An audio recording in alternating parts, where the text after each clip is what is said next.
Are you sitting on a retirement nest egg that feels solid, but somehow, month after month, it just keeps shrinking? My name is Rich, and I spend way too much time thinking about how retirees protect and lose their retirement income. If you're someone who worked for 30 or 40 years, saved everything you could, and now you're terrified of watching that balance go down instead of up, make sure you hit that subscribe button and give this video a thumbs up if it helps you out. Look, nobody tells you this before you retire, but the transition from accumulating money to spending it is one of the hardest psychological shifts a human being can make. You've spent your entire adult life being told to save, save, save. And then one day you flip a switch and suddenly you're supposed to spend. And most people, they either freeze up completely or they go the opposite direction and make some very expensive mistakes right out of the gate. Today we're talking about the purchases that hurt retirees the most, not just in terms of sticker price, but in terms of what they actually cost your long-term financial security. Some of these are going to surprise you. Some are things you might already be planning. And one of them, I guarantee, you have not thought through the way you need to. But here's the thing, this isn't just a list of don't do this items. Therefore, by the end of this video, you'll have a clear framework for evaluating any big purchase in retirement so you never have to second-guess yourself again. Before we get into the specific purchases, you need to understand one thing that most financial advisors gloss over completely. Retirement spending is not a straight line. Here's what most retirees don't realize. Your spending moves through three distinct phases. Phase 1, the go-go years, is typically your first 5 to 10 years of retirement. You're healthy, energetic, you've waited decades for this, and you want to experience everything. Spending is high. Phase 2, the slow-go years. Somewhere in your mid to late 70s, things naturally slow down. You travel a little less, you do a little less. Spending starts to ease. Phase 3, the no-go years. In later retirement, activity decreases dramatically, but healthcare costs explode, so your overall spending doesn't necessarily drop the way you'd expect. Now here's the problem. Most retirees make their biggest financial mistakes in Phase 1, the go-go years. When they feel great, the money is still plentiful, and the emotional high of retirement is at its peak. They make emotional purchases, and those purchases have consequences they won't feel until it's too late to fix them. According to a 2024 EBRI study, 31% of retirees said their spending is higher than they can actually afford, up from just 17% in 2020. That number is accelerating. And the purchases we're about to walk through are a big reason why.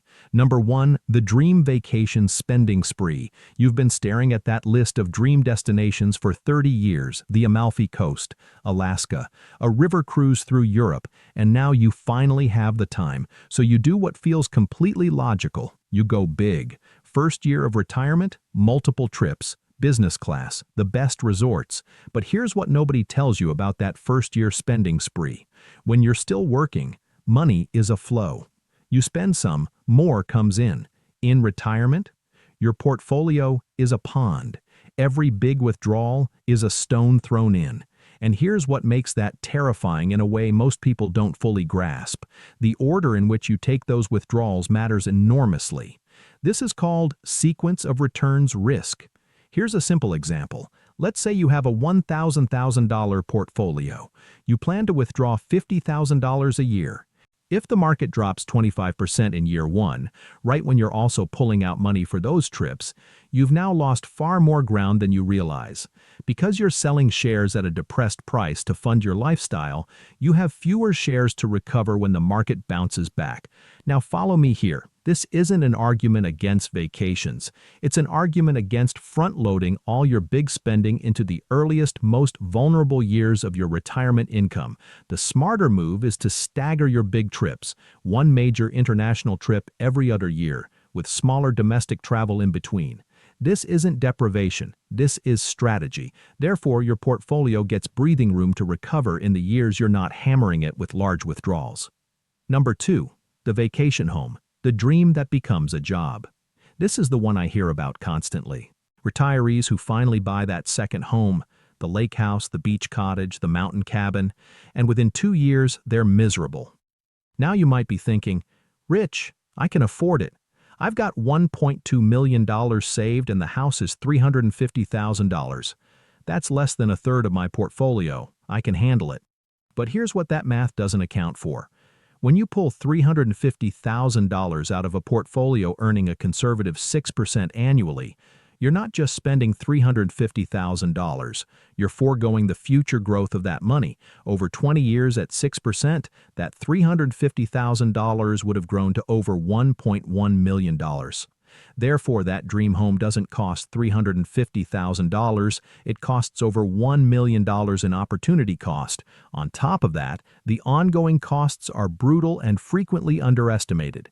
Insurance on a second home can run 2 to 3 times higher than your primary residence.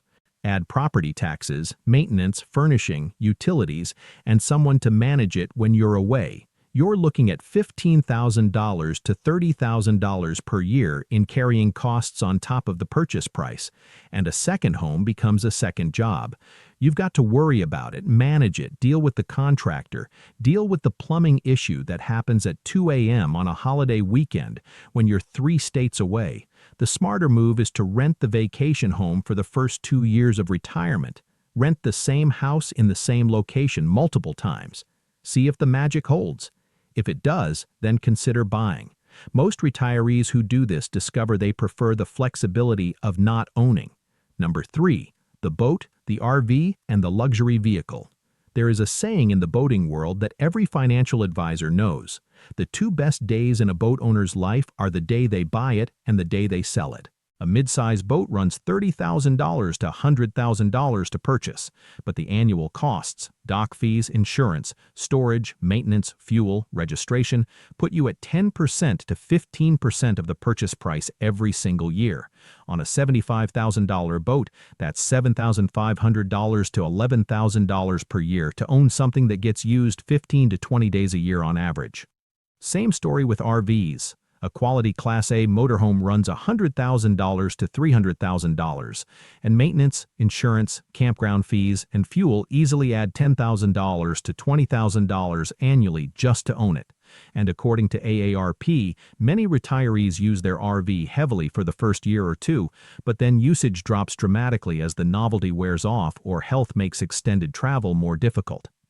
These purchases feel like freedom, and freedom is worth paying for in retirement. The question is whether the cost of ownership is actually delivering that freedom or quietly creating a new burden. The smarter move is to rent first. Rent a boat for a week, charter an RV for a month. Get the full experience at a fraction of the cost with 0 long-term obligation. Therefore, any purchase you eventually make is an informed decision, not an emotional one. Number 4. The timeshare, the financial trap with a sales pitch. The average timeshare costs between $22,000 and $24,000 at purchase, which sounds almost reasonable for a lifetime of vacations. But here's the kicker. That's not the real cost. Timeshares come with mandatory annual maintenance fees that average over $1,000 per year, and they increase every year regardless of whether you use the property. Over 20 years, that's $20,000 to $30,000 in fees alone, on top of what you already paid. And if you want out? The resale market for timeshares is essentially non-existent. Most timeshares resell for pennies on the dollar or can't be sold at all. As one financial advisor I respect puts it, it's a hole you throw money in. If you already own a timeshare, look into legitimate exit attorneys who specialize in timeshare law, not companies who charge large upfront fees and disappear. Some developers also have legitimate deed-back programs. But please, do not respond to unsolicited calls promising to sell your timeshare for a fee, because that is almost always a scam targeting the exact same demographic. Number 5. The family bank. Giving away what you can't replace. This one is the most emotionally charged item on this list, and I want to approach it with real care because the impulse behind it is completely understandable and genuinely beautiful. You retire, you look around at your kids or grandkids, you see their struggles, student debt, high housing costs, a tough job market. You've got $1 million sitting in your accounts and you think, what is the point of all this money if I can't help the people I love?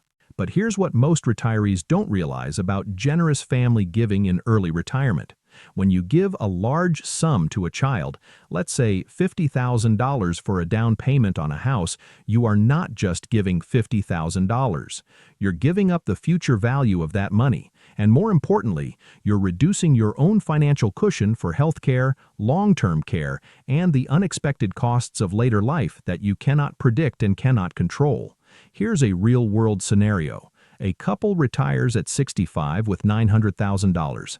They give each of their 3 kids $50,000 in the first 3 years of retirement, $150,000 total. They feel great about it, and then at 78, one spouse needs memory care, which now averages over $6,000 per month, $72,000 per year, and suddenly that $150,000 they gave away looks completely different. The oxygen mask principle applies in retirement as much as it does on an airplane. You must secure your own financial oxygen before helping others. The smarter move is to work with a financial planner to determine your floor, the minimum your portfolio needs to sustain your lifetime income, and only give from what's above that floor. Consider annual gifts within IRS exclusion limits, which were $18,000 per person in 2024, rather than large lump sums. Number 6. The healthcare gamble, the cost that arrives uninvited. According to Fidelity Investments, a 65-year-old retiring today needs approximately $172,500 to cover healthcare costs over the course of retirement, with Medicare and not including long-term care. Long-term care is a completely separate category. According to the U.S. Department of Health and Human Services, nearly 70% of people turning 65 today will need some form of long-term care in their lifetime. The average nursing home now exceeds $100,000 per year, and even assisted living runs $50,000 to $70,000 annually in most states. Here's where it gets really interesting.